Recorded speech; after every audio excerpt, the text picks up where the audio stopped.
You're gonna start beating the fuck out of me.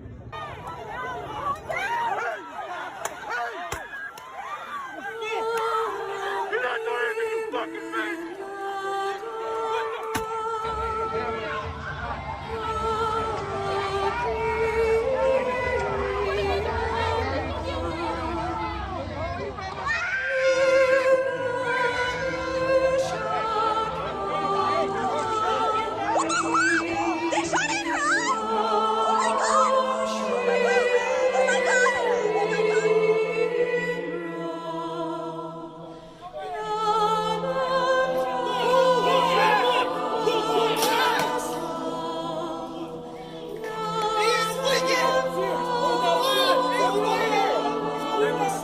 Can I ask you what's going to happen at 8? Sir? What's gonna happen? You're gonna start beating the fuck out of me.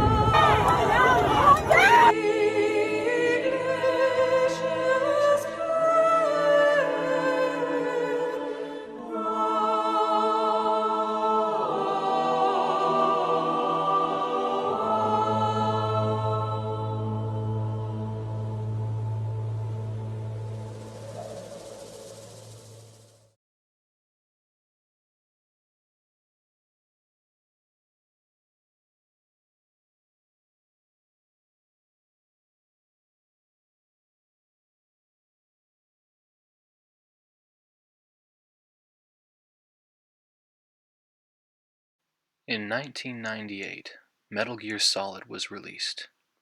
It's considered by many to be more of a work of art than a video game, and it was Hideo Kojima's debut. He's become quite a name in the industry since then. But the reason I bring up Metal Gear, which is, if you're curious, basically Die Hard with lots and lots of philosophy and introspection, is a game that involves two characters in a specific scene. And it really got me thinking about what it means to meaningfully address a wound this systemic, this broad, this entrenched, this violent. The two characters in question are Snake and Otacon. Snake is a child soldier grown up who's known violence all his life, struggling to find meaning in it. Otacon is a scientist who wanted to create rockets to go into space, but was instead forced against his will to create weapons of mass destruction. Both have been abused and used by the state. Otacon wants to ask Snake a question. Snake, there's something I've really got to ask you. It's why I followed you up this far.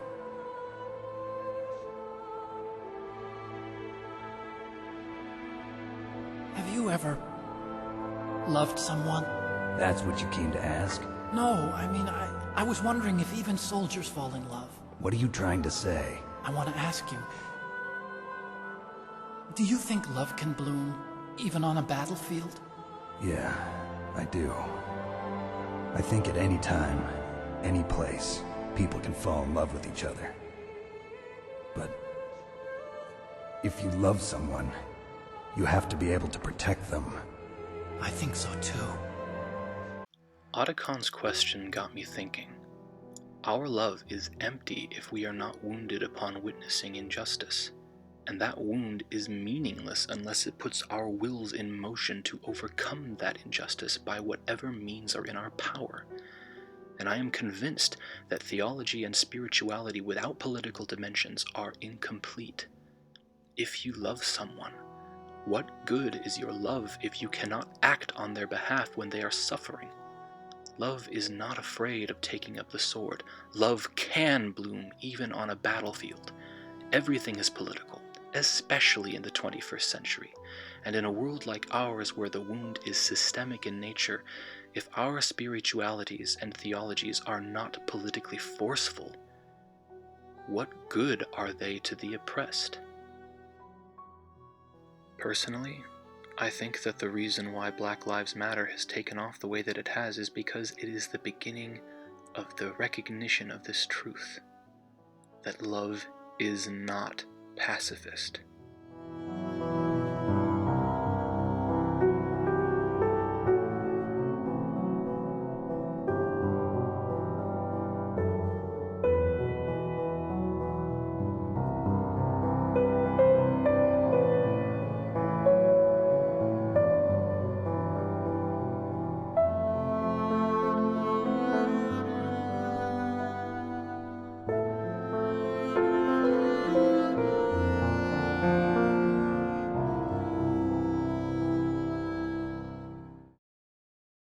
For my spiritual practice, I decided to try learning HEMA, which stands for Historical European Martial Arts, specifically that of Joachim Meyer, a master of the German longsword.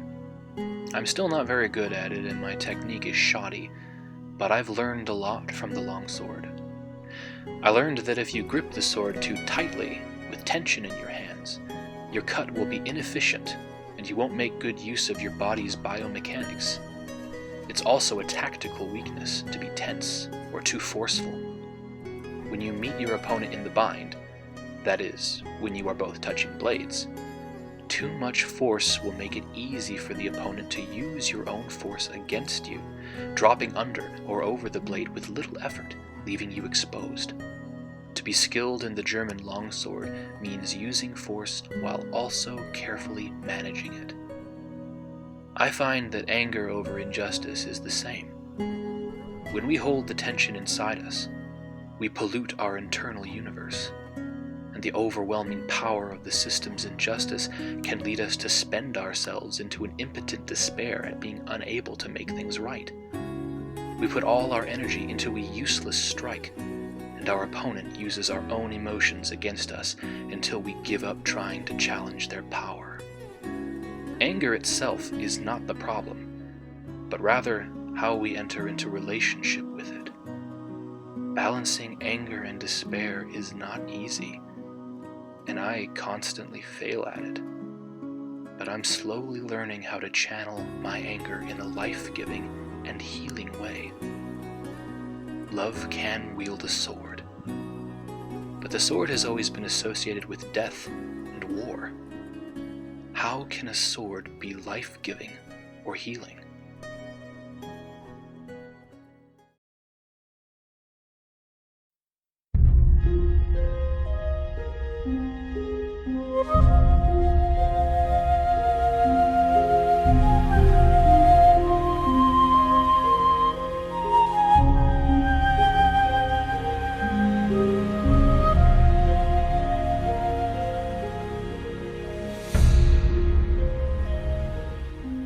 In 16th century feudal Japan, there was a samurai named YAGYU MUNENORI. Alongside Musashi, arguably the greatest swordsman to ever live, his writings have been recognized as having meaning and applicability outside the literal art of warfare. YAGYU MUNENORI taught the way of the killing sword and the way of no sword, but he also taught what is called the way of the life-giving sword. What is the way of the life-giving sword? It has been described in the following words.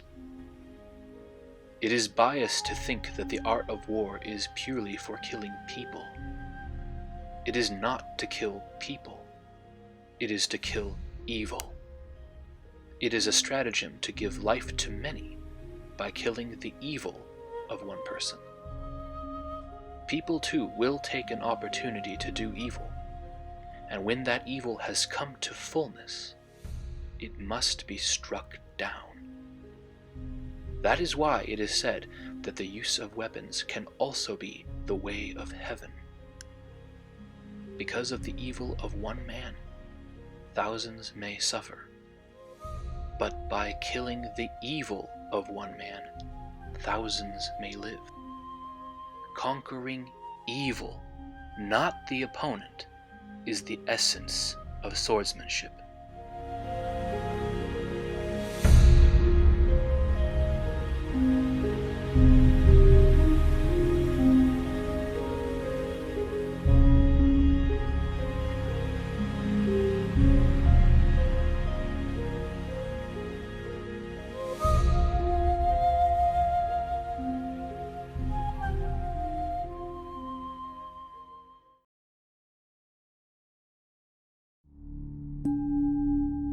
When I went to Koyasan Seattle Buddhist Temple, the image of Fudo-myo immediately stood out to me. My Western sensibilities made me think of a demon, or the flames like hellfire, but Taijo-sensei explained to me that the fierceness in Fudo-myo's face is the same fierceness of a mother whose child is trapped under a car or a burning building. Fudo-myo is a bodhisattvan, a being of compassion, And it is precisely his compassion that makes him fierce, that stokes the cosmic fire he is wreathed in. It is compassion that guides his blade.